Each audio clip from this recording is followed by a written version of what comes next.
Исмаил Сакыш, жакында эле Таласта оппозиция апрель окуяларында каза болгондорго Куран окутту. Менде биринчи суроо. Эмнеге ушу жайдын аптабында Куран окутуу болуп атат? Эмнеге Талас жергесинде? Биринчи суроо. Экинчи суроом, ошол жыйындын, ошол жолугушуудан кийин резолюция кабыл алынды. Ошол резолюцияда окусам 39 протокол жөнүндө кеп бар экен да, ошону жокко чыгаруу боюнча. Ошолор жөнүндө кененирээк токтолуп берсеңиз, анан дагы суроолорум болот. Самат, мен бир жерден тактоо киргизип коеюн. Өзү Таластагы жыйындын демилгечилери Таластын 6-7 апрелдеги батырлары уюштурган экен. Ошолордун ата энелери. Анан кийин алар убактылуу өкмөттүн бардык мүчөлөрүн чакырган. Убактылуу өкмөттүн шартка жараша биз убактылуу өкмөттүн мүчөлөрү катары үчөөбүз барып калдык. Үчөөбүз болуп калдык да. Мен, Кенеш Дүйшөбаев, анан Бектур Асанов. Кайта алар дагы жанакы оппозициялык кыймылга киришет. Мен кирбейм. Ошону менен бирге ал жерде аксакалдар уюмунун төрагасы өзү ачып өзү болду. Жергиликтүү элдердин өкүлдөрү болду. Туугандары болду. Жанакы кыймылдын өкүлдөрү болду. Эми көптөр болду да. Мына ошого атайын биз батырларды эскерип коюп, Куран окуттук. Ошондой жана таштан жазылган эстеликти ачуу аземине катышып коелук деп барганбыз да. Мына эми ошо барганды азыркы бийлик бул бир жашыруун уюмдун, мыйзамсыз жашыруун Кыргызстанга мындай запрет кылган уюмдун жыйындарында көтөрүп көрсөтүп атпайбы? Булар барып алып туруп ошондой кылып революция жасайт экен. Булардын бардыгы кимдер эле деп тизмелерин көрсөтүп, ар бирине бир мындай характеристикке бергенде дагы өздөрү мына фантазияга жараша жамандашып чыгарышты. Ойтобо деп таң каласың да. Анан эгерде ушундай иш чарага Куран окутуп коюп, эстеп коюп, анан кийин ата энесине бир жакшынакай сөз айтып коюп деп баргандарга мындан кийин ошо Куран окуткан мен ойлоп калдым да, буну ташип командировочный жазып бериш керекпи? Же ошол чакыргандар, Куран окутууга чакыргандар, андан барып алып туруп мына тизмебизди ушул эле бекитип бериңиз деп бекитиш керекпи? Бул өзүнчө мындай орусча сөзүн айтканда маразм да. Ушундайга реакция кылып, ал жерде эми жакшынакай эле митинг болду. Анан митингде сөздү беришти. Ар кандай катмардын эли сүйлөдү. Мага да сөздү берди эле. Мен кыска сүйлөп туруп сунуштарымды дагы бердим. Ошо жана сен айткан протоколго да.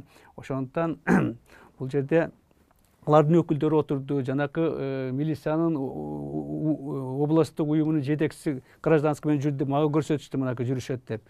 Бизден кийин чай ичти. Эми ушундай деңгээлге алып чыкканы, атайын жаманатты кылганы бул таң калтырат да. Эгерде ушинтип отурса, бул бийлик мындай элдин бардыгын бөлүп жарып, өздөрүнө эле чоң бир шишти пайда кылып ала тургандай болуп калды да. Таң каласың. Эми 39 протоколго токтосок, муну элдер көптөр маани бербей жүрөт да, түшүнбөйм. Мен бир нече жолу айтып, каршы чыгып, жазып да бердим. Анан жанакы Ташиев мырза ошо кол койгондон кийин бир топ саясатчыларды, ошо каршы чыккандарды чогулткан. Мына жерде бир гостиница бар экен, Бакыт Төрөбаевдин туугандарына тиешеси бар деген. Анан ошондо чогулганда мен айткам, туура эмес кылдыңар деп. Ал макул болгон эле да. Эми мен ошонун маанисин түшүндүрүп берейин, Самат. 39 протокол биринчи. Бул 25-жылы ушул номер менен Совнаркомдун төрагасынын протоколунун колу менен биздин Мургап район кетет. Биздин Кыргызстандын Мургап району, Мургап, Тажикстандын 30%га чакын аянтын түзөт. Ошону мына биздин Кыргызстандын жетекчилери каршы болсо дагы ошону берип коюшкан да. Каршылыгына карабай. Өзгөчө Памир областы түзүлсүн деп, кийин КБАО деп коюшту, Тажикстан республика түзүш үчүн ошондо берилген. Бул 39 протокол, номер 39 да. Эми тажиктер абдан мындай билимдүү, тереңди караган, стратегиялык иш алып барган адамдары ушул протоколго жанакы колду койдуруп атпайбы номерин. Эми бул эмне? Бул протокол жана мыйзамдаштырылган 90 92, 94, 96, 91 жылкы мыйзамдашылган ратификациядан өткөн Тажикстандан, Кыргызстандан эл аралык келишимдерди жокко чыгарып, ал документтер менен иштебейбиз. Биз 25-27 жылкы документтер менен иштейбиз деп колдо коюп койгонда. Бул эмнени билдирет? Бул деген Тажикстандын ошол азыркы Баткен тараптагы Воруху ошону түшүнсө, Ворух анклав эмес. Анклав Лейлек району жана Самаркандиктен нары тартып Лейлек району толук анклав дегенди түшүндүрөт да. Которуңуз ушул жерден тактап алайын, өзүмө дагы көрүштөр үчүн дагы. Башкача айтканда, эгемендик алган жылдардагы келишимдер жок болуп, бул Варух анклав эмес болуп калды болобу? Бул акыркы протокол боюнча. Вот ушундай болуп калат да. Так ошондой болуп калат. Дал ошондой болуп калат. Себеп дегенде алар жазып атат. Биз дейт кийинки жана сүйлөшүүлөрдү ушу 25-27 жылдагы документтер менен иштелек. Ал эми паритетный комиссия болгон. Ал мыйзамдашырылган эмес. Анан кийин да 1-3-4 комиссия иштеген. Алардын бардыгы жогорку советтен бекитилген эмес да. Ошон үчүн булар ошо комиссиянын документи гана ойдон калган. Ал эми кийин бардык ушул бүгүнкү аймакты тааныйбыз, Союз тарагандагы Борухтун анклавын тааныйбыз, Лейлек анклав эмес тааныйбыз деп ратификациядан өтүп, Рахмон мырза өзү колду коюп, парламентте өткөн келишимди булар жокко чыгарып атпайбы? Ана биздин урматтуу Ташиевинибиз ошого макул болуп колду коюп берип атпайбы?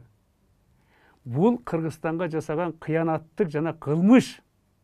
Түйүн түшүнгөн адамга. Эмнеге кылмыш болуп калат? Себеп дегенде Ворух анклав эмес, анклав Лейлек дегенде кетип атпайбы? Анан кылмыш бул?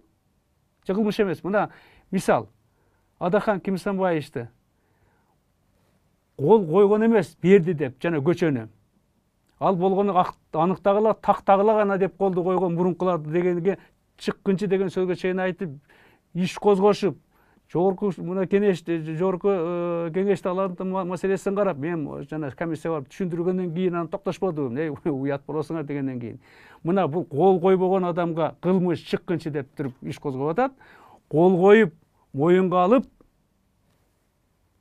Ворух анклав эмес, Лейлек анклав деген адамдар кайтып башкарып жүрбөйбү? Эми ошондой сөз жок, бирок жана мааниси, минасы, бомбасы, жардыра турган заттарын бар ошол жылдарда жатат да. Ошон үчүн айткан, мына жылдарды алдырып, муну жокко чыгаргылагын. Болбойт дегенде Ташиев мырза макул болгон. Болду, туура ошол мыйзамдашылган документтер менен иштейбиз деп. Мына биз ошонун эми тагдырын билишибиз керекпи? Өзгөчө Баткен областын жашоо тургундары муну так билиш керек да. Ушундай болуп калат. Себеп дегенде мунун арты эмне болот? Кандайдыр бир жылдары 10 жыл болобу, 5 жыл болобу, 3 жыл болобу, 15 жыл болобу кийин айтат, мына силер мындай деп макул болгонсуңар, урматтуу кыргыздар. Мына биз жанакы жолдун тегерегине ошон үчүн салып атабыз дейт дагы, бүт жолдун тегерегине салып туруп, анан кийин жанакы айткан, анклав кылып таштаганга эме барды. Анан да бир далилдери алардын. Мынабы Самаркандике мектеп салыш керек, келишим менен өзбек туугандар. Муну кыргыздар да билбейт. Тажиктер расмий нота жөнөтүшүп Өзбекстанга. Муну токтоткулагын. Бул жер талаш жер дегендей аларга атайын муну нота жөнөткөн. Муну кыргыздар окуду мен билбейт экенмин. Бирок мен окудум, менде азыр телефонда баары жазылып турат да. Мына көрдүңөрбү, булар кандай саясатты жүргүзүп атышат. Алар жакшы билишет. Жанагы 92-91 жылдардагы жылдардагы документтердин бар экенин билишет. Бирок 30 жыл аракет кылып майнап чыккан эмес да. Тажиктер. Себеп дегенде мурунку комиссияда ошону аракет кылышкан. Токо Мамытов вице-премьер болгондо, Маматалиев болгондо, бирок Абдурахман Маматалиев ошо гана ушул документтер менен иштейбиз деп точканы койгон болчу да. Анан кийин алдыга кетип калдык, алгандары кайтып ар кандай адамдарды коюп атпайбы? Бирөө түшүнөт, бирөө түшүнбөйт, бирөө сабаттуу, сабатсыз, бирөө билбейт дегендей да.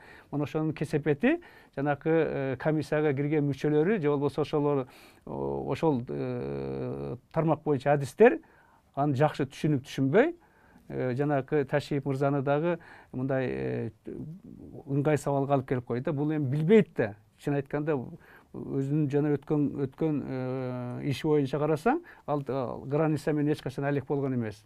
Баары тактаган эмес. Анан кийин тем более өздөрүнүн азыркындай мындай жарым пашадай сезип жүргөндөн кийин документти ким карайт эле? Карабайт да. Ай, болдубу, такталдыңбы? Болду, давай колду коелик. Мына ошентип колду коюп алышып, анан жанакы чырды ырбаткан ушудан да. Мына ошонун негизинде тажик туугандар бизге өтө бүгүнкү көз караштары жакшы эмес. Мына акыркы эле мына жыйында көрдүңөр мына. Туурабы? Макулдашылып, баары такталып келгенде демонстративный булар биз колду койбойбуз деп туруп кетишти мына. Не кылышты мына? Бул эмнени билдирет? Бул биздин тышкы саясаттагы чоң булар менен болгон кемчиликтерибизди көрсөтүп коюшту мына. Ошонун бардыгы мына жанакы документтердин негизинде. Анан булар макул болуп колду коюшат.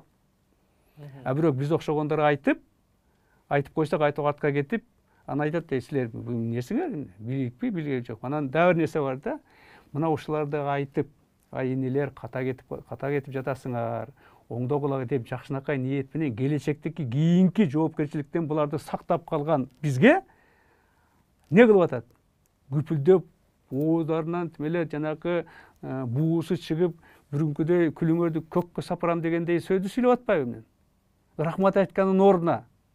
Рахмат Исмаил Сакыч, рахмат акабыз, сиз бизди келечектеги эмеден мындай кылмышка тартуудан сактап калдыңыз. Уят кылган жоксуз, биз да ката кетип калыппыз, билбеген элек дегендин ордуна кайтып жанакыдай сөздү сүйлөгөндү бул не деп десе болот? Өзүң деле ойлоп көрбөйсүңбү? Туура эмес да?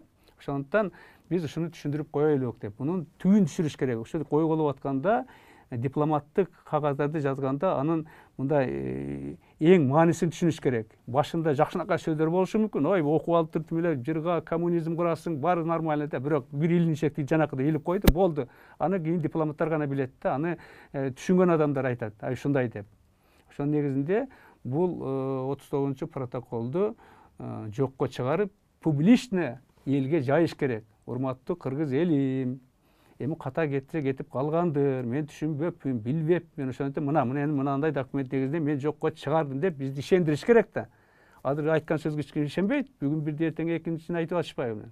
Ошонун негизинде бул өтө опурталдуу, өтө кыргыз мамлекетине чоң зыян келтире турган протокол болуп калган. Жогоруда айта кеттиңиз, бул кылмыш депчи. Ошол эле азыр УКМКны ушу чек ара маселесин курировать этип аткан Ташиев мырза муну билеби? Мындай жеке айтып да көрдүңүзбү муну? Ушу дал ушул протокол боюнча бул мондай деп түшүндүрүүгө. Мен азыр эле айтпадымбы? Биз вообще протоколдор менен бир 3 жолу жолуктук.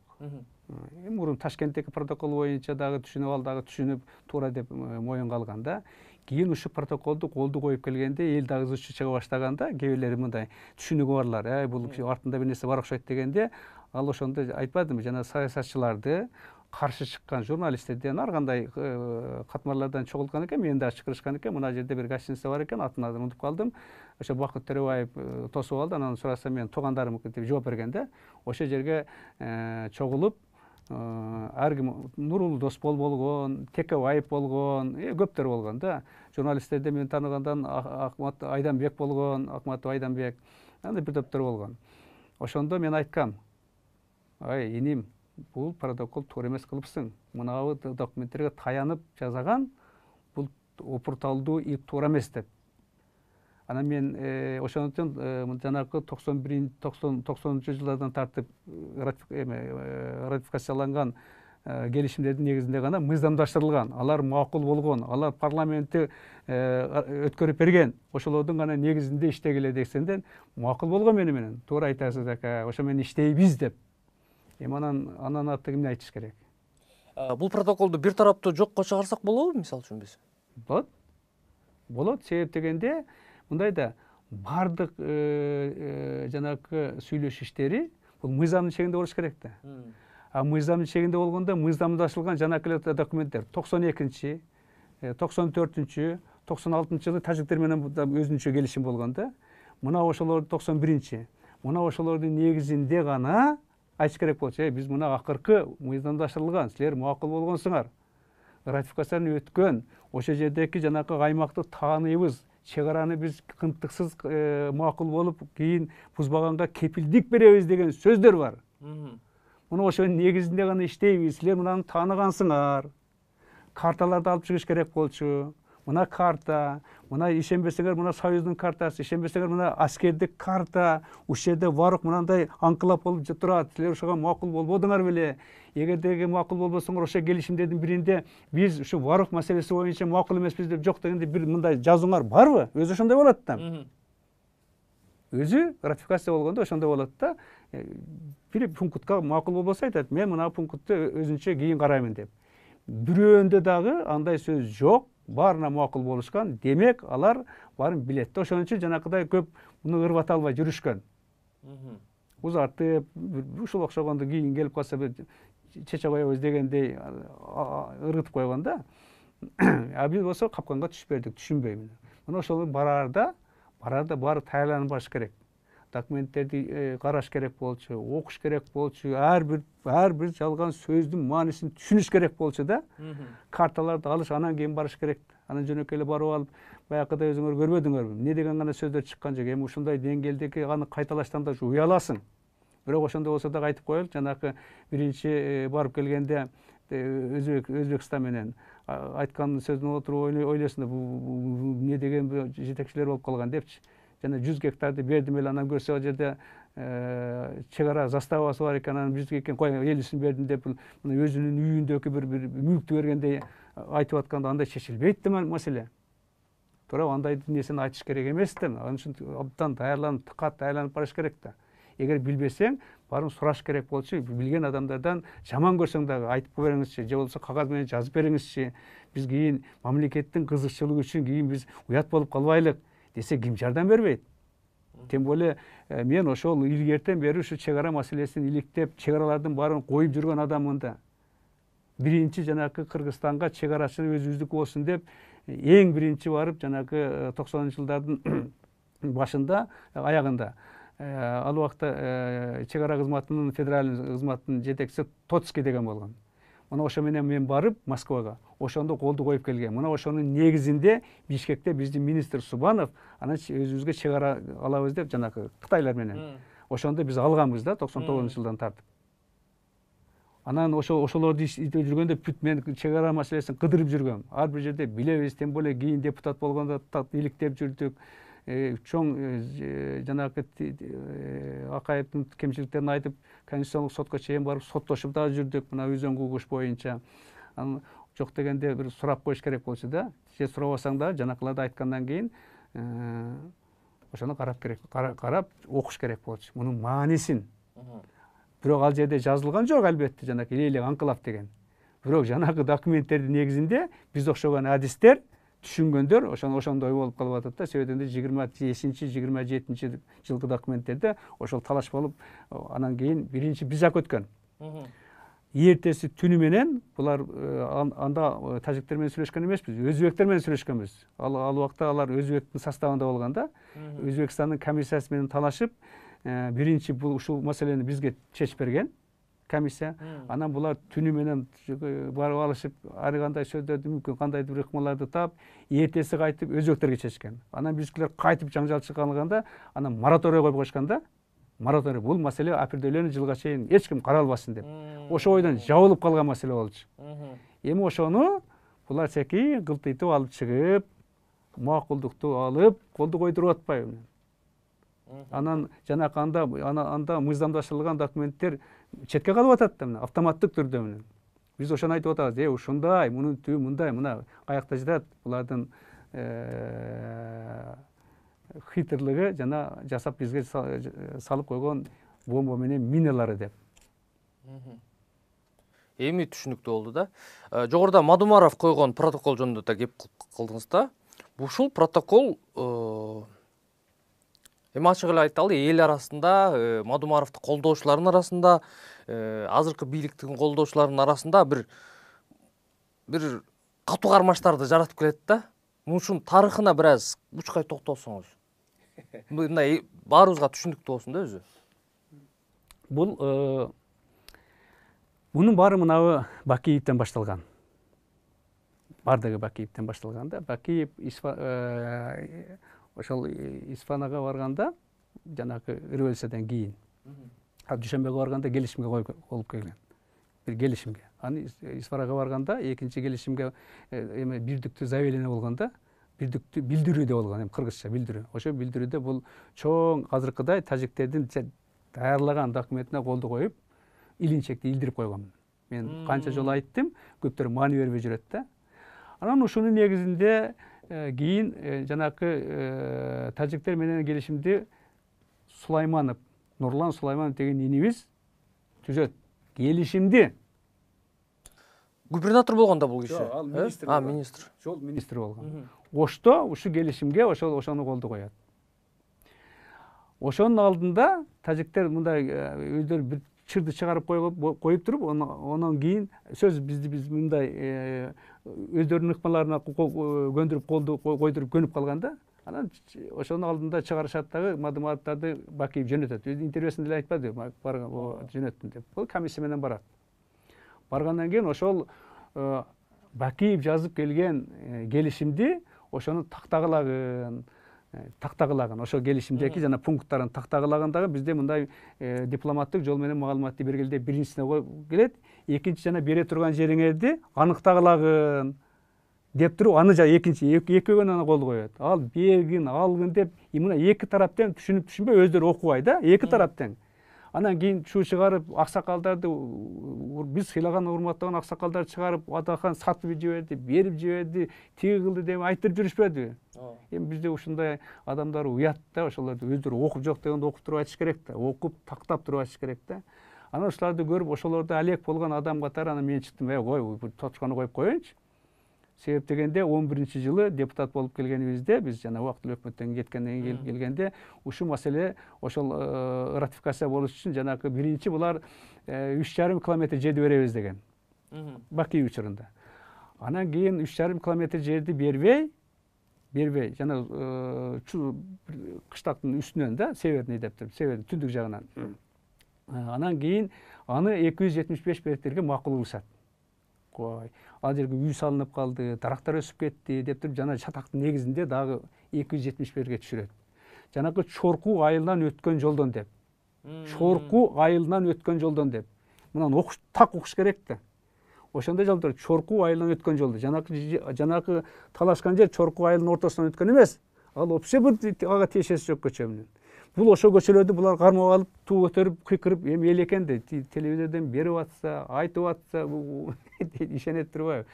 Анан кийин ошонун негизинде Адахан Кемсомач ошолорду так өзү окуп биринчи айтканда андай болбойт эле да. Анан мен анын тарапташтарына түшүндүрүп айтып бергем. Мынандай документ, силер дагы туура эмес айтып атасыңар, өзүңөр капканга түшүп атасыңар.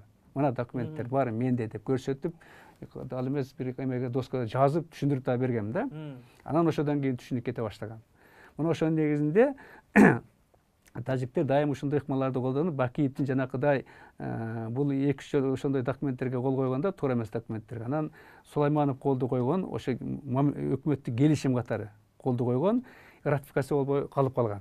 Революция болуп кетип, анын революциядан кийин жанакы Атамбаев Алмаз киргизип атпайбы, өкмөттүн башчысы катары. Анан мага келип калат. Мен ошолордун муну алек болгон адаммын да. Анан көрүп алып туруп, бул эмне деген кеп деп туруп, анан Атамбаевди айтпай, комитеттин депутаттары менен анан жанакы грозный сөздөрдү жазып, туура эмес, мамлекеттин кызматына жооп бербейт, андай баары жазаласын деп турган чечим чыгарып берип койбойлук. Анан алар алып кетишкен дагы, бирок кийин Бабанов премьер болгондо артка кайтарып алган. Ошо ойдон токтоп калышкан да. Мына ошентип тигилер ар кандай ыкма менен бизди мында капканга салабыз дегенде, ошол менин демилгем менен дайыма мындай токтолуп калып келип жүргөн да. Анан Адахан Кемсомаевчы дагы ошентип булар атайын жаманатты кылабыз дейм, болбогон нерсеге жок эч нерсе. А бул жерде колду коюлган. Макул болуп келди, өзү айтты. Эменин сайтына илип коюшту башында, алынган. Анан кийин бул өзгөчө чоң кылмыш да. Себеп дегенде, как это, мыйзамдаштырылган документтердин баары жок, а мыйзамсыз документтер менен иштейбиз деген бул эмне? Анан ошо мыйзамсыз документтерде бул лейлек толугу менен анклав. Самаркандиктен тартып кетет да. Самаркандиктен лейлекке кирбейт, бияка өткөнгө кирет да. Ошонун негизинде бул өтө опурталдуу документ болгон да. Мына ошону эл түшүнүш керек да, мунун маанисин. Анан кээ бирөө 39 протокол эмне протокол мындай толуп атпайбы деген сөз кетет. Да, толуп атат, бирок протоколдун да кээ бирлери бар, абдан илип кое турган. Мына ошон үчүн кылдаттык, чек ара маселеси өтө кылдаттык карап туруп, тактап, адистерден мындай жаман көрөбү, жакшы көрөбү, такташып, сүйлөшүп, аныкташып алса, бул өздөрүнө эле жакшы да. Мамлекетке жакшы. Анан жанакыдай ызычуу болбойт. Тигилер дагы жаманаттуу болбойт, айтат да, силер мына колду койдуңар эле. Кечээ макулсуңар. Макул эмессиңер. Мен силерге түшүнбөйм, анда бул силер кимсиңер? Иштейсиңерби, иштебейсиңерби деген маселени коюшат да. Туурабы? Анан кандай ишеним болот? Болбойт ишеним. Мына ошонун жыйынтыгы биз мына кечээ Чолпонодо өткөн жыйында көрсөтүп койду, урматтуу Рахмон мырза. Ушундай, Самат мырза. Өзбекстан менен да коюлган протоколго бир аз токтололчу. Өзбекстан менен протокол дегенде эле адистер башкача түшүнөттүр, эл кемпирабад дейт экен да сразу. Ошол протокол жөнүндө да бир аз учкай маалымат берсең. Ал жөнүндө мен чоң статья жазып, жанагы жалбырактардан окуп беришти, башка сайттардан чыгышты, элдер аны көптөр окуп кайталаган кичине туура болбой калат. Бир кыска сөз менен айтканда, ал жердагы кыргыз элинин, кыргыз мамлекетинин кызыкчылыгына төп келбеген протоколда эки эле мисал айтып коеюн. Биринчи, ал жерде бир эле Кампирабад эмес. Ал жерде Орто Токой жана Алып Букадак. Орто Токой суу сактагычын да булар бергенге шарт түзүп беришкен. Орто Токойду биз жанакы 10-жылы революциядан кийин менин демилгем менен мен аскерлерди жөнөттүрүп тартып алганмын. Айдап чыкканбыз биздики деп туруп. Анан кайтып кийин биз депутат болуп келгенден кийин булар кайтып сүйлөшүп процесске барганда киргизишти. Бирок Сариев Темир мырза премьер болуп келгенде расмий чатагы жок. Сүйлөшүү процессинде далил менен бизге алганбыз да. Алар берген. Эми ошону да береби деп жазып атпайбы? Бул биринчи. Экинчи, Кампирабад боюнча. Кампирабадда алардын милдеттери болчу. Ошо биз жерди бергенде, анан суунун көлөмү боюнча булар 2 метр дагы жана плотинаны бийиктетип алган, анын кесепетинен дагы суу көлөмү көбөйүп, биздин бир топ жерлерди 7000 гектарга чейин жерлерди 7 канча га жерди басып кеткен да. Басып кеткен. Анан жанакы биздин кыштактардын алдында суу болуп, ным болуп, өсүмдүктөрү өспөй калган эми көп. Мен ошолордун баардыгын бүт ар бир айыл өкмөт боюнча жазып, мынанча зыян келтирилген. Анан кийин жанакы ошол бере турган жеринин кээ бир жерлерин бердик дейт. Мен айттым, биз бердик деп айткан. Хорошо, биз ошол жерди барып көрөлүкчү. Кайсы жерди берген? Ага бергенде таштак жерди берген да, суу чыкпаган таштак жерлерди, бирок толук берген эмес.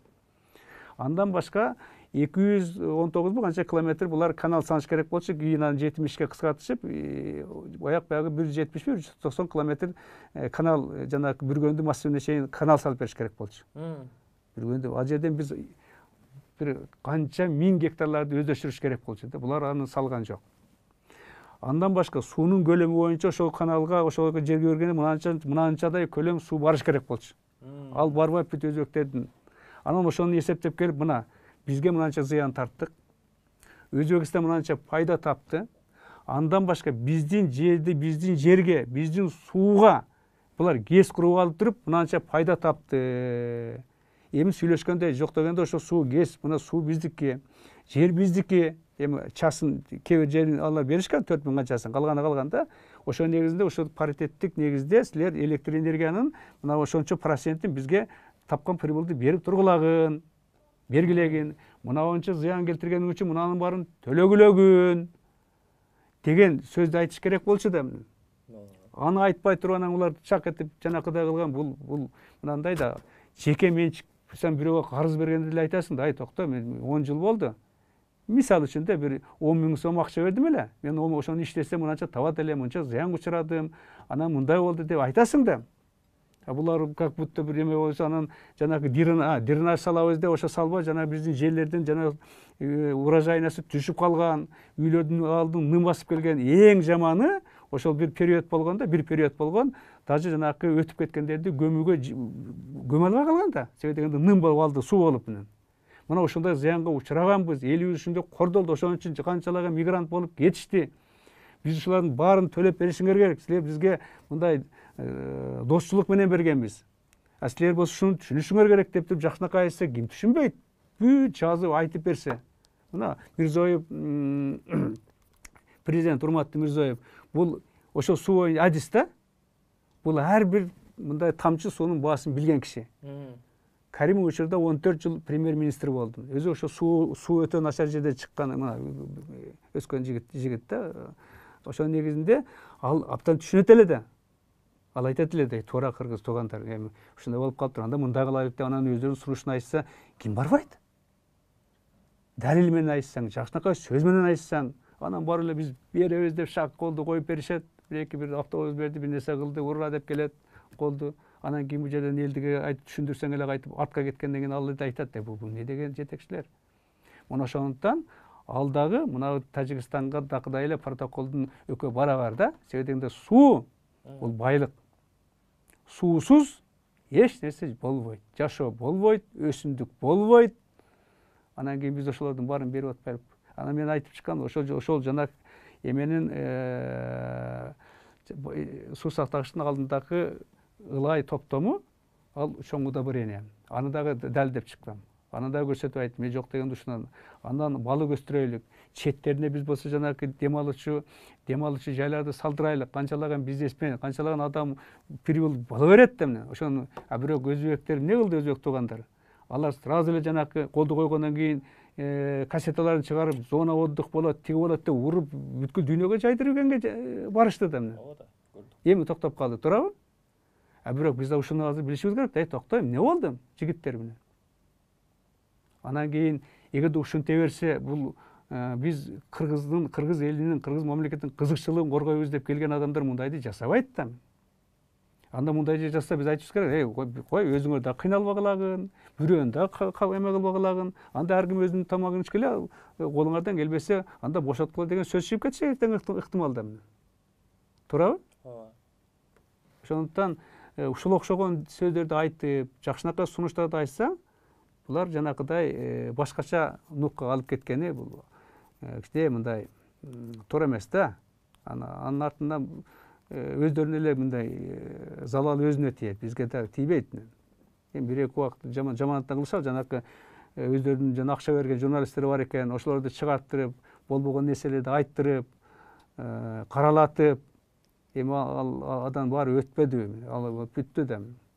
Же ошо болсо, мындай уялсаң болот. Эч нерсе жок болгондон кийин биз башыбызды тике көтөрүп, любойдун көзүнө карап, токто дегенге мүмкүнчүлүгүбүз бар да. Ошо негизинде жанакыдай ишти жасаш мамлекеттик деңгээлде, тем более Ташиев мырзаны мен билем жакшы. Баягыда Сооронбай учурунда эгерде бир эмени карасаңар, чек ара ошол именно жанакы оруктун тегерегинде чатак чыгып кеткенде, жумуш жок жүргөндө күпүлдөп барбады беле? Барып элди көтөрүп, мен 1 сантиметрин бербеймин. Мен ушул жерге керек болсо жанын берем дегенде сөздөрдү айткан да. Кана жанын бербей эле протоколго колду коюп атпайбы? Экөөнүн сөзү менен иши айырмасын. Анан баалайсың да, токто, кечээ мынандай айттың эле. Мынандай кылып атасың. Мына сенин колуң, документиң деп. Ошон үчүн булар мындай айткан сөзгө терикпей, кайтып аны туура түшүнүп, кабыл алып, анан кечирип койгула, мен туура эмес, мен эми адис болбогондон кийин мага ушу мынабу кесипкөйлөрүбүз, биз тандаган кадрларыбыз, оказывается, бизден жаман эч нерсени билбейт экен. Ошого ишенип коюпбуз десе, айтып адам айтат, туура мына өзүнүн кемчилигин оянга алды. Анда биз айтат элек, мынабу жигиттерди алсаңар, булар силер андайга түртпөйт. Алар бетин айтат. Керек болсо ошол жерден чыгып да кетишет. Андай жигиттерибиз Кыргызда көп да. Ошондой катачылыкты моюнга алуу дагы эрк да. Эрк жетеби? Бул адамдын эң жакшы касиети ошо өткөн кетирген катаңы моюнга алып туура оңдоюн деген адам. Бул күчтүү адамдардын бири болот да. Анан болбой эле кайтып аларды баса коебуз, жаба коебуз деген бирөөнү басат, экөөнү басат, ошо бирөөнүн ордуна 3-ү чыгат, экөөнүн ордуна 10-у чыгат, үчөөнүн ордуна 20-сы чыгат да кайтып. Ошону булар түшүнүш керек да. Түшүнгөндөн кийин жакшынакай иш алып барса боло берет. Себеби дегенде Кыргызстан кичинекей эле мамлекет, элибиз деле өтө көп эмес. Биз кайта элди көбөйткөнгө, ынтымакта жашаганга, акылдашып иштешкенге мүмкүнчүлүгүбүз бар да. Ошолордун баардыгын булар эске алып аткарыш керек болчу. Иш алып барыш керек болчу. Тилекке каршы андай эмес болуп атат бүгүнкү күндө. Мына ошонун негизинде элдин нааразычылыктары күндөн күнгө күчөп атат. Бул ачык чындык. Аларга кандай маалымат жетип атат? Мына элдин арасына басып көрсөңөр, биз ошол жерде болдук да. Ошо жанагы Таластагы жыйында болгондо ошол жерде отургандардын басымдуу көпчүлүгү да бирок эле мүмкүндүр. Бардыгы нааразы. Бирок ичинде бушайман, эми сыртка чыгарбайт. Кыштактагы элим. Ошонун негизинде ушуларды кичине эске алыш керек да. Анан кийин жөнөкөй эле бир кошоматчылардын сөзүнө сүйүнүп, мынандай экен деген бул өтө жаман иш да. Убактылуу өкмөт мүчөлөрүнө ачыгын айтыш керек. Кандайдыр бир кысымдар байкалып атат. Мүлктөр камакка алынды деген дагы маалыматтарды окудук эле. Баягы июнь окуясы боюнча президент өзү деле айтып атат, июнь окуясы териштирилет деп. Буга кандай дейсиз? Эми мындай да, бардыгы биз бир нерсени бар эл билиш керек да. Же биз түшүнүк менен жашайбыз. Ошол Садыр мырзанын, Камчы мырзанын айткандары мыйзам, айткандары закон, калгандардыкы мыйзам эмес дегендей да. Мыйзамдын чегинде ушуларды алып чыккандардын баары мыйзамсыз. Бул атайлап бирөөнү каралоо, бүтөгө басым жасоо деп айтсак болот. Биз сотко берип койдук азыр. Ушунун баары мыйзамсыз козголгон. Мынабу башкы прокурордун орун басарын ошо тергөөчүлөрдү жоопко тарткылаган деп. Жоопко карагалаган. Аны башкы прокурорго берип койдук. Аны көрөбүз. Алардын дагы деңгээлин көрөбүз да. Алар да кандай деп жооп берет экен. Эми кысымдын башталганы жанагы компроматтыкка протоколду кол койгондон башталган. Булар ошолорду мени жазып чыкканымды билишип, оозун басыш үчүн Исаковдун. Мына ошону алып чыккан. Айтып. Анан ошондо эле айткан, силер мыйзамсыз, анын андай укугу жок. Садыр мырзанын. Дегенде анан эми ар кандай сөздөрдү айтып кутулушкан да. Жөнөкөй эле дегендей. Ошонун негизинде булар эми ырбатып атышат. Ырбала берет да. Ошонун анан булар анан Ош окуясын толук караганда ал жерде чоң маселе жатат. Эки улуттун ортосундагы маселе. Анан кийин жанагы кыргыздарды, өзбектер кыргыздарды геноцид кылганда дегенде биз ошондой нерсеге биз геноцид болгон эмес дегендей убактылуу өкмөт ошого басым жасап, мына Роза Отунбаеванын авторитети менен дүйнөлүк коомдо биз жана далилдерди көрсөтүп, муну токтотконбуз дагы ошол ойдон көп нерселер басылып калган. Биз ачыкка чыгарып алганбыз. Басылып калган. Азыр ушулардын баары чыгат. Чыкканда өзбек улуттары чыгат. Кыргыздардан чыгат. Эми мындай мамлекеттин кызыкчылыгы деп коет да. Анан биз ушул 10 жылдан ашык өзүбүзгө булар күнөккө дегенде унчукпай жүрдүк да. Мына Кудай бар экен, эми бир жагынан жакшы болду. Мына ачык сотто аягына чыгып, биз ким экенин эми көрсөтөбүз деп биз азыр мындай аттанып турган учурубуз да. Алардын эми ошонун баарын караттырбай, азыр эми булар эмнеге түштү? Бул өзбек сепаратисттери жасаган экен. Аларга ошо убактылуу өкмөт көмөк көрсөткөн экен, ушуларды колдошкон экен деп туруп Кадыржан Батыровду булар азыр жанагы кара туу кылып көтөрүп чыгышты. Мына ушул гана деп. Бирок Кадыржан Батыров да күнөөлүү. Да ал жанагы ошол шарттан пайдаланып тилди тиги бу деген биз аны мен комиссиянын өзүм чаччоч кылып жазганда аныктап чыккан материалдар бар, тилгелип турат да. Алар күнөөсү чоң. Бирок экинчи тарап бар да. Бул өздөрү менен өздөрү урушпайт да. Экинчи тарап ким болгон? Экинчи тарап Бакиевдин тарапташтары. Бакиевдин ошол учурдагы эң жакын адамдары болгондо алар кыргыз тараптарды көтөрүшкөн. Бийлигин сактап калыш үчүн, байлыгын сактап калыш үчүн, мүмкүнчүлүгүн сактап калыш үчүн аракетти жасап 13 май эмес ошол 7 апрелден 9 апрелден тартып 10 майга чейин булар күнүгө митинг, күнүгө бир жерди басып алып болгон, эми Шерезден болгон, билесиңер. Жалал Абадты почти 3 жолу басып алышты. Ошту басып алышты, ушулардын адамдары менен.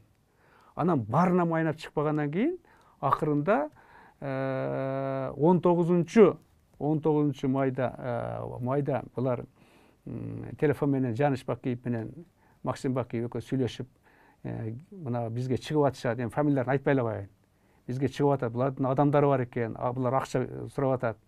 Анан кийин бир 500 адамды таптырып, жаш жигиттерди таптырып, кипиш жасатып, чополонгон деп, анан айласы кеткенде булар ошол өзбек тараптында өздөрүнүн адамдары болгон да.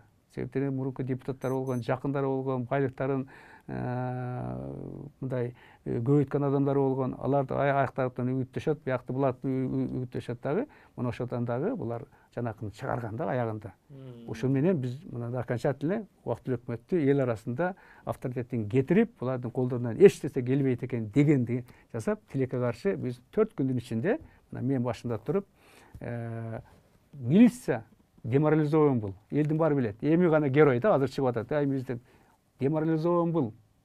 Бардыгы менен. Бардыгы ошол тиякта карап турган. Даже министр Шенияз Жалал Абадка барганда ошол Бакиевдин эмелери таш менен ташбаран калышкан, билесиңер менен. Туурабы?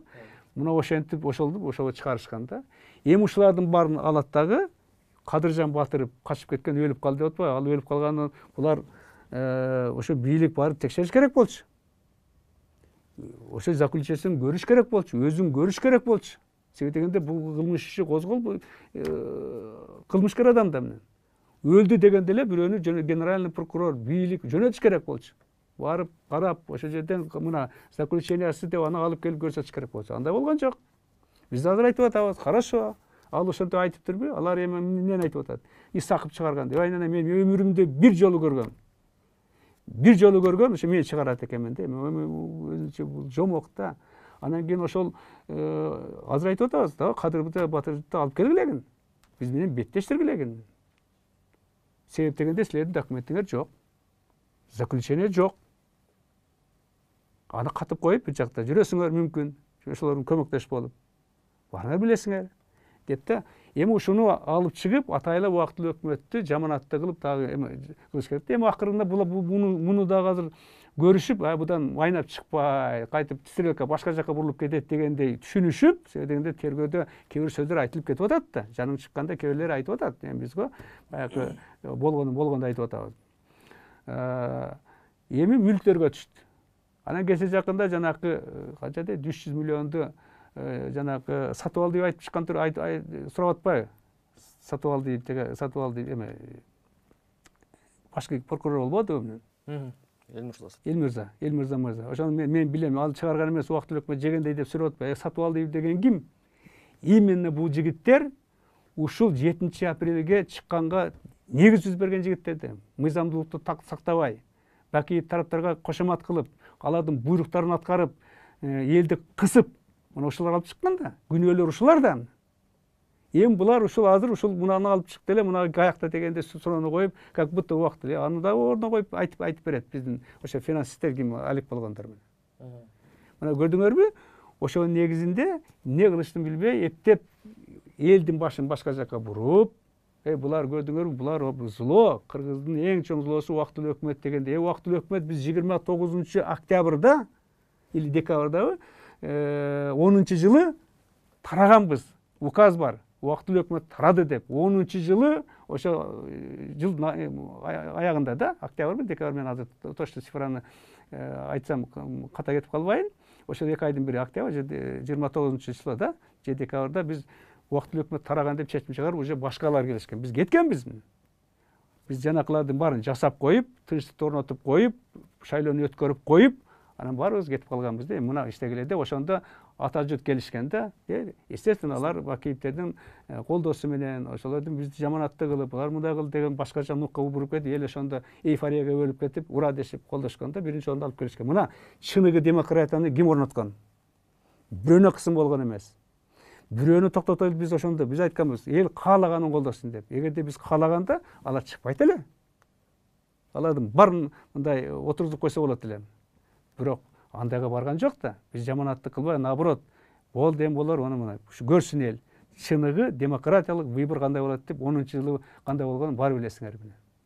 Бирок кийин бардыгы, ошонун бардыгы нөлгө түшүп отуруп, мына акыры келип биз кандай бийлик өттүк? Бир адамдын бийлигин өттүк. Бул өтө коркунучтуу. Кыргыз мамлекетине түшүнсөңөр, мындай болуш керек эмес эле. Мына апрель баатырлардын эң негизги максаты таш талканын чыгарылып, ушу болуп калып атпайбы? Ошон үчүн жанагы жыйында анча-мынча ачуу сөздөр айтылды. Биз айттык максаттарга, мына мен айттым. Апрель баатырлардын максаттары ишке ашкан жок. Анын ордуна мындай болуп калды деп ал интернетте жүрөт, уксаңар болот да. Ошонун негизинде элибиз да эми ойгонуш керек да. Эл себеби дегенде бийликтин башкы булагы бул эл. Анан элге жараша, эшегине жараша тушагы дегенде кыргыздын макалы бар да, ошондой да. Элибиз азыр ойгонуш керек дагы, караш керек. Кандай заманга кетип атабыз, туура кылыппызбы, туура эмес кылыппызбы деп жана кичинекей бирөөнүн акчасына кызыкпай, бирөөнүн бир кызматына кызыкпай, же бирөө мына тууганчылыгына кызыкпай, бул жалпы келечектеги муунду тагдырын биринчи орунга коюш керек да. Менин келечекте бул бүгүн өтөт. Эртең бүрсүгүнү муну деле жумуштан алып койсо эмне болот? Одан көрө келечектеги менин неберем, чөбөрөм эмне болот? Кандай турмушта жашайт? Кандай заманда жашайт? Анан биздин баарыбыз эле азыр айттык, мына жыйынга барып келгендерди барып жамандап турса, эртең анда ар биринен уруксат сурап калыш керек да анда. Мен мына Куран окутууга кетип атам, уруксат берип коюңуз деп. Бул сизге жагабы, жакпайбы деген кеп да. Ой, эми уят.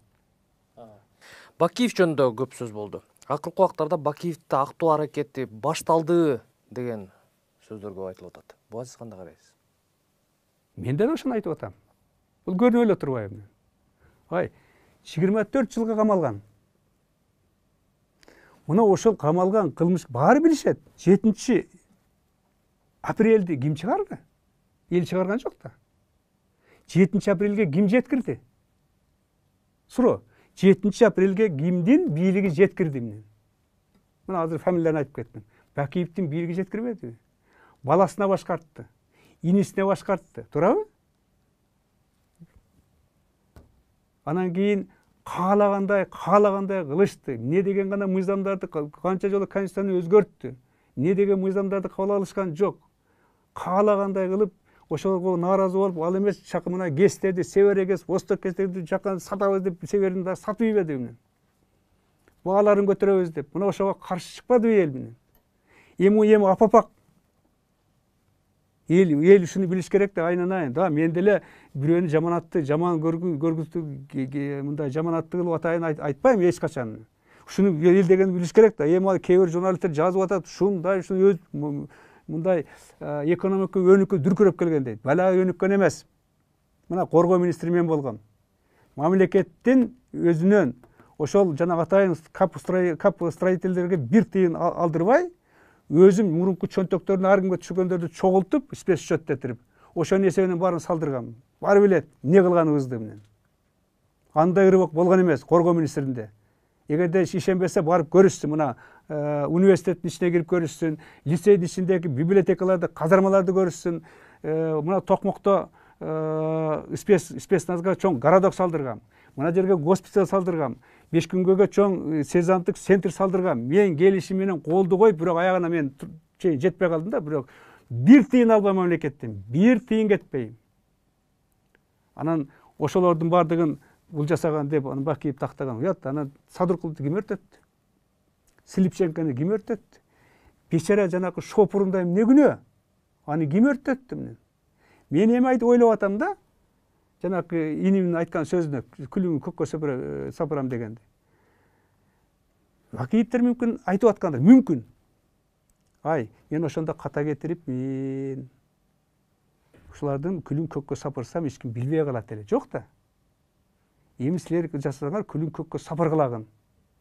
Анан сөз бар да, что на уме, то на языке деген орустун жакшы макалы бар менен. Демек бул жерге сиңип калган да, бекер айтылбайт бул сөздөр менен. Анан отуруп алып туруп азыр апапак. Мына мени каматты 8 жылга менен. 2010 жылы. туурабы? Аны артыман болсо жөнөтө баштады каттарын берип. Кечирим эле сурап койсоңуз, мен аны каттардын артына жазып, менен кечирим сурагыла деп кайтып обратно жөнөтүп аттым. Ынтымак курултайын өткөрүп, ошол жерде Исаковду камап турса, мен билбепмин деп мына көрдүңөрбү? Бу келесо давында айтпайт да. Өзүнүн министри, Совет Безопасности секретары менен сураны ошол жерге апарттырган. Исмаил Сакович мени баары сатып кетти. Ушул жерге келип туруңуз жанымда. Эч ким калбай калды сизден башка деген, аны мен мейли деп аны таштап барганмын да. Мына эми көрсө, азыр көрсө апак да, апак. Акталып чыгам деди го. Жок. Анан кийин мына жогорку кеңеште отурган ошол учурдагы жанакы Акжол фракциясынын жетекчилери отурбайбы? Азыр ошол жогорку кеңеште карасаң, көпчүлүгү ошонун адамдары отурбайбы? А булар айтып атат, келсин жанакы онлайн менен берсин. Онлайн азыркы сот ким сот азыркы? Азыркы соттор силер адилеттүү деп ишенбегиле, сот адилеттүү болбойт эч качан.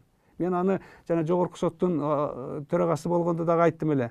Эмеде именно жана жыйында да ким самач болгондо барып калганда айткам ошо өзүнө дагы. Себеп дегенде ал адам жакшыдыр. Ал адам түздүр, акыйкаттыдыр, мүмкүн. Мен аны менен эч арек болгон. Бирок система анда сындырат. Системага каршылык көрсөтө албайт. Бул система бизде туура эмес. Мына ошондуктан жанакыдай айтып чыкканы, анан ошол жерде жогорку кеңеште жана мыйзамдуулукту көзөмөл кылышат. Жогорку кеңештин милдети да. Алар айтыш керек болчу, токто. Бул кылмышкерге соттолгон, биз муну актаганга туура болбой калат. Жок дегенде ушуну карабайлыкпы деп туруп караш керек болчу да. Унчукпай коюш керек болчу да, жок дегенде эмне. Анан мына соттолгон, өкүмү чыккан кылмышкер, өкүмүн жокко чыкканса кылмышкер деп айтпайт элек биз. Мына ошол кылмышкерди колдоп аткан. Эмне деген кеп? Анан жана 7 апрелге чейинки ошого алып келген ким танат? Жанакыларды ким аттырды? Анан булар мындай кылганда артынан тийиптир деп. Туура, кебелердин артынан качып аткан артынан тийет анан кийин. Алдынан тийеби. Булар ошондо алып келип келди, мына ушул баатырларды дагы, булардын эмесин, арбактарын дагы тебелеп атпайбы? Ошолордун ата энелери, туугандары эмне дейт? Алардын балдары эмнеге ошондой курман болгон муну? Ушундай демократиялык бийлик келсин, мыйзамдуулук орносун, адилеттүүлүк болсун, президент болгон адамдын бала чакалары башкарбасын деп туруп өлбөдүбү? А булар азыр күлүп туруп ошолорду тебелеп атышат. Биз айткандарды, мына булар революция жасайт экен, күлүн көккө сапырабыз дегенде, айнан аны эч ким жасабы деген ою жок. Бирок эл жасап коет керек болсо. Айттырбай эле менен. Туурабы? Ушуларды ойлош керек болчу да. Мына бийликти айтыш керек болчу да, токтоткула деп бирөө айттыбы? Президент айткан жок.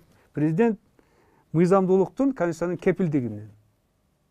Кепилдиги катары токто силер туура эмес айтып атасыңар. Бул адам соттолгон азырынча менен. Бул кичине туура эмес болуп калат деп үн чыгардыбы? Чыгарган жок. А жанакы айтып аткандардын баардыгы көпчүлүгү ошо ата журт партиядан келген адамдар айтып атат. Демек Ташиев айтып атат деп айсак болот. Анын партиясында ошонун квотасы менен келгендер айтып атат да. Ошонун бүгүнкү фракциясында отургандар айтып атпайбы? Демек биз ойлойбуз, алар айтып аткандан кийин бияктагы шефи айттырып атат деп, кожоюну мындай айтканда. Же жалганбы? Анан ушуну айтса кайтып кабыл алыш керек да. Кабыл алган ордуна булар чычалашып, тим эле азыр көрөсүңбү ушул интервьюден азыр чыга башташат. Ой, тим эле жамандашып, таппаганын таптырып. Эми биз ага чакыруу ийбесе болду эми сизде. Суракка чакыруу ийбесе болду. Сурагынан эч ким коркпойт. Сурагын өтпөдүкпү? Сурагын биз кайтып барганда башкача унук менен барабыз. Кайтып ошо ар бир сураган сайын бизди чыңалтып атат да. Чыңалтып туруп кайтып аягына чейин мына булардын беттерин ачабыз дегендей эме кетет да менен. Анан жөнөкөй эле жерден, түптүз жерден кайтып булардын кемчилигин айтып, жакшы жолго салып коеюн деген рахмат айткан ордун жанакай кылып бетиңе мындай түкүргөндөй мамиле кылганды ким жакшы көрөт? Тем более биз уже Кырым-Ырымдын баарын өткөнбүз. Булар алып өтө элек көп нерсени, биз өткөндөрдү. Ошон үчүн биздин деңгээлге жетиш үчүн менин чапаным менен менин өтүмдөрү ошончо 40 жыл кийиш керек да. Аны ошондо түшүнөт. Көрсөм мындай экен деп. Булар андайды кие элек. Булар бардыгы эмне? Мындай парниковый деп койсок болот да. Салыштырмалуу. Бул жаманаттуу сөз эмес, эми салыштырмалуу айтсак болот. Ошо негизинде жанакыдай деп алып чыкканы, анан мүлктөрүн текшеребиз деп бирөө жазыптыр. Исаков дейт 10 жылдан кийин эбегейсиз байып кеттир деп жазыптыр. Эбегейсиз. Окуп алып, күлөсүң эми менин баягы билгендер, менин үйүмө баргандар баары билишет да. Кандай биз мындай жашаганыбызды. Мен туура, мен эбегейсиз байыгам, бирок мен кандай байыдым? Мен ошол бакиевдердин уурдаган мүлктөрүн мамлекетке төктүрүп улутташтырдык. Ошо менен мамлекет байды, мен байдым деп эсептейм. Биз болсо мыйзамдуулукту ордуна коебузду аракет кылып, жаманбы жакшы ошону үй бүлөлүктү каршы эметип жоготтуруп, андан биз байыдык. Тууган урук менен байбыз, бала чака менен байбыз, түнү менен биз жакшынакай уктайбыз. Мына ошо менен байбыз. Себеби дегенде Кудай бар, тынч уктайсың, уурдаганың жок, жегениң жок, бирөөгө атайлап жаманаттык кылганың жок. Мына ошо менен мен баймын да. Бирок булар мүлккө алмаштырып алып түшүнбөй атышат да. Булар ошондой мүлк эбегейсиз байыптыр, бул канча миллион долларлары бар дегендей сүйлөп да. Экинчиси дәвре жазыптыр. Исаков дунгандар ушунда солдаттар ачка калып дунгандарга иштеткен кыргыздарды деп. Именно жаңгыз министр ушу дунгандардан эми башка улуттарда иштетирген мен токтотурган. Бир министр айта албайт. Мана баардык катарга турсун, бирөө айта албайт. Ошондой эмгек жасагандарды. Мыйзамдардын баардыгы практически мен жазган мыйзамдар армия иштеп атат. Мындай айтып коеюн да жанакыларга жооп катары менен. Ошо негизинде корко турган булардан эчтеси жок. Анан жанакыдай чыгарып атышат. Мүлктөрдү текшермиш болуп, булар алды дегендей. Болбогон иш да. Протоколдор ошо ачыкка чыкпай, көп элдин мындай маалыматы жок, көп нерсени ачыктадыңыз. Анан дагы бир ачыкталбай келген бул Кумтөр келишими болот. Ошол жөнүндө бир маалымат алып, изучать этип көрдүңүзбү? Эми биз саясатчы болгондон кийин бар жактан маалымат алабыз дагы, баарына кызыктар болуп изилдейбиз да. Бирок мен муну Равшан Жээнбековинин жакшы айтып атат да. Мен кайталабай эле коеюн. Бир эки нерсеге гана көңүл бурайын. Эки гана нерсеге эл түшүнүш үчүн. Туура. Алып алдык, айткан сөзгө турдук деген бул жакшы, баардыгы ынанат да. Бул жакшы нерсе. Муну мен белгилеп коеюн. Бирок Кумторду бирөөнүкү элем. Бирөө көтөрүп кете элем. Бар калат. Эми мына ошону кандай алдык деген сөз туралат да. Мына ошо кандай алдыктан эки нерсени токтоп коеюн. Биринчи, мына ушул азыркы Садыр мырзаны мен эмне үчүн колдоп чыккан мурун? Мына Атамбай учурунда Садыр мырзаны мен абдан колдодум. Кумторун да колдогом. Себеби дегенде илгери Үзөн Кугушту каркыраны коргоп атканыбызда бизге кээ айтканда, силер бул жактык эместер, эмне коргоп атасыңар? Саясат үчүнбү деген сөз чыкканда, анан бул Садыр Жапаров чыкканда мен сүйүнгөм. Мына өзүнүн жеринен өзү чыкты, атуулу, молодец деп сүйлөгөн сөздөрүбүз бар. Эми архивди караса чыгат да. Ушуну биз колдоп бергенбиз. Эми алгандан кийин жанакы эң чоң маселени көтөргөн бул экологиялык маселени көтөргөн. Экология. Мына ошол экологиялык маселе азыр кандай чечилди деген маселени суроону жооп берелик. Биз өзүбүз 3 канча миллиард доллар, ояк баягы 4 канча миллиард деп так эми сумманы айтпай эле коеюн. Так числосун мүмкүн айта албай калармын да, ошо калпчы болбоюн дегендей. Ошол сумманы азыр ким төлөйт? Эртең чатак болуп калса. Биз алып атпайлык моюнга. Андан башка биз тияктан ошолор зыянга алып келдирди, сентера да. Зыянга алып келгенин кечирип атпайлык буну. Мына мисалы үчүн мен үйүмдү сен талкалап бүт ушунча 3 миллиард долларга мисалы да зыян келтирдиң, анан кийин кол коюп атканда мен кечирдим деген болуп атпайбы? Демек өзүм төлөйм. Анда эмнеге андан уруштуң эле? Эмнеге тартып алдың эле анда? Бул ошол 3-4 миллиардды биз каяктан табабыз? кайсы булактан, аны айтыш керек да, мына булактан биз таап койдук деп. Мына ошо Кутманова ошондо кыйкырып жүргөн, азыр өзү макул болуп атат. Аны ушундай адамдарга кантип ишенебиз биз? Кече сен бирде кыйкырып жүрдүң эле. Бүгүн кайтып өзүң мойнуңа алып атасың. Анда эмне кыйкыргансың сен? Бул биринчи маселе. Муну туура эмес кылышты деп айтып атам. Экинчи, 26% акциялар болгон. Бир 7 канча партия эмеден, чоң урунуктардан. Кээ биринде 70%, кээ биринде, по-моему, бир 100%, ар кандай пайыздар менен биздин акциялар болгон. Булар өмүр бою ошол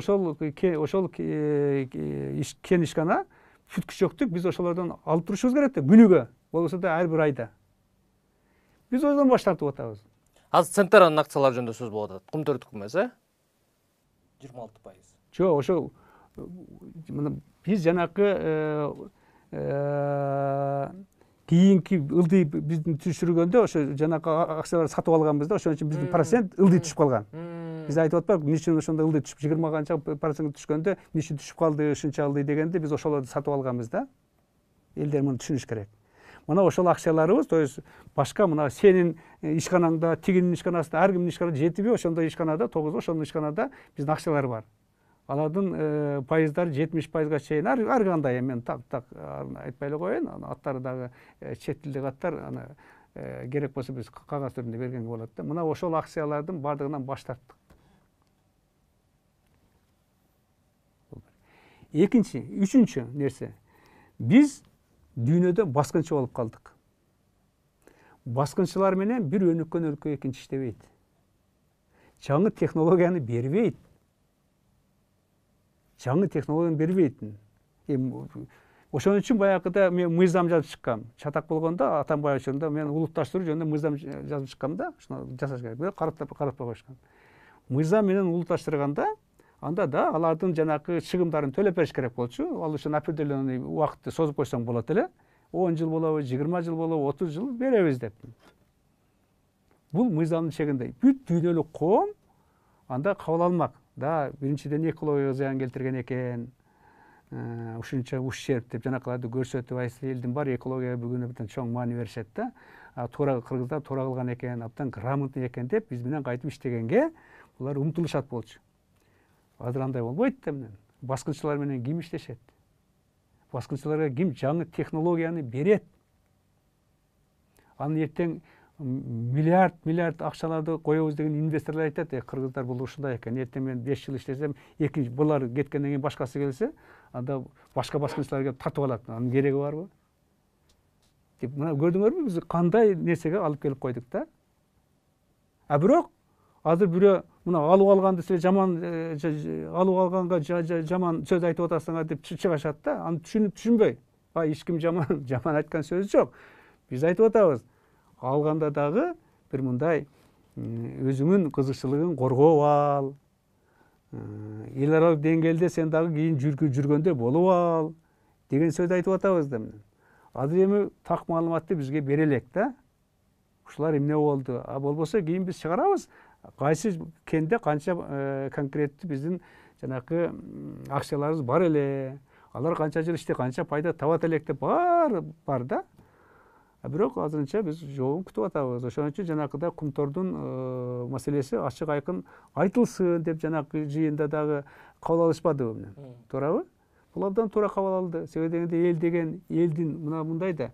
Булар асмандан түшүп Кудайдын эсебинен жашаган жок да. Булар биздин эсебибизден жашап атат да бардыгы менен. Мына бардык бийлик, президент болобу, Ташии болобу, бирок акыл беги болобу, бардыгы биздин эсебинен, сенин, менин эсебинен, мен пенсионер болсо дагы менин эсебимден жашап атат. Себеби дегенде мен магазинге барып товар алам, бензин куям, алардын налогу түшүп, казнага түшүп атат, ошонун эсебинен жашап атышпайбы? Анан булар бизге кожоюн болбой, бизге кызматчыдай мамиле кылыш керек да. Хоп, айтканыңдарды карап көрөйлүк, тактап көрөйлүк, мынабы туура, мына туура эмес деп. Булар кожоюндай мамиле кылып атпайбы? Күлүңдү сапырам деп. Бул акыркы сөз. Мындан кийин сөз айтылбай, себеби дегенде тилди кескени айтылды. Колду сындырганы айтылды. Көккө сап эми калганы практически гана иштери калды да.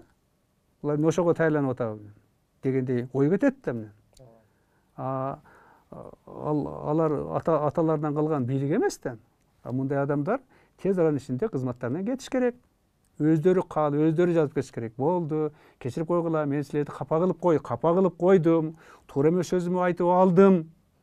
Мен силерден кечирим сураймын. Капа болбогула, ошон үчүн мен кызматтан кетип калдым десе, бар айтат, мына жигит экен дейт. Көрөбүз азыр ошондойго бара алабы, бара албайбы? Бул жаман да, бийликте ким укук берди? Бул өзү кылмыш айткан. Кылмыш жаза кодексинде Самат айтып коеюн, 338 берене бар. Бийликтен аша чабуу деген. Ошондо жазып койгон, бийликтеги адам бирөөнү коркутсаң, коркутубайсың. 3-чү бөлүгү да, 338 3-чү бөлүгү жазылып калган. Мына кылмыш жаза кодексинде.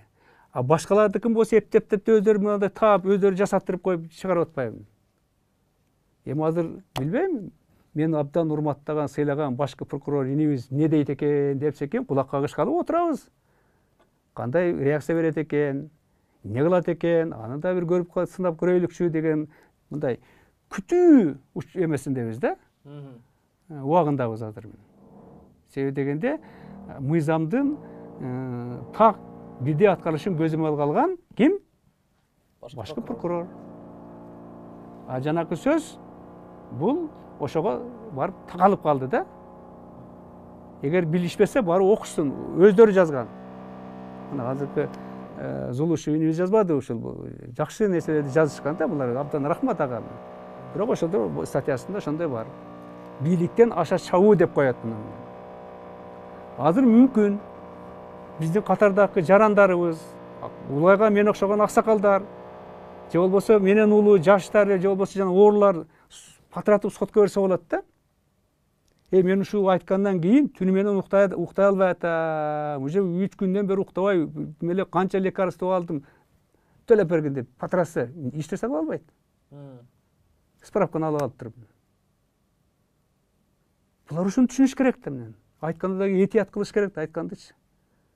А биз эми баягы аскер адам катары, агасы катары кээде кат айтып коебуз эми тезирээк жетсин деп. Аны ошолорго булар капа болуп жүрүшпөйбү? Кайтып сүйүнүп, рахмат. Акалар келечектеги жаман баладан сактап калдыңар дегендин ордуна башкача нукка бурганга аракет кылып атышат да. Андай эми болбойт да. Мына биз аксакалдык парзыбызды аткардык, агалык парзыбызды аткардык, атуулдук парзыбызды аткардык, бетине түз айтып койдук. Буга туура эмес кылдың. Бул кылмыш. Анын баары туура эмес. Ошон үчүн ойлонгун. Лучше эң жакшы бул кызматтан арыз жазып кетип калыш, эл баары көчөгө чыгып кет деген требовать эткенде чатак болуп кетиш ыктымал да. Ошондуктан этият кылыш керек да, сөз сүйлөгөндө этият кылыш керек. Эмоцияга калтырыш керек эмес. Эмоцияга калтырсаң кызматка барбагын. Ишиң чатакпы, жаманбы, колуңан келбейби, таштап кеткин анда. Анан же кетпесе, же болбосо жакшынакай иштебесе, анан келип көрүнгөндө коркутса, бул болбойт да, бул аталардан калган бийлик эмес да, чынбы? Ошон үчүн кичине этият болуш керек.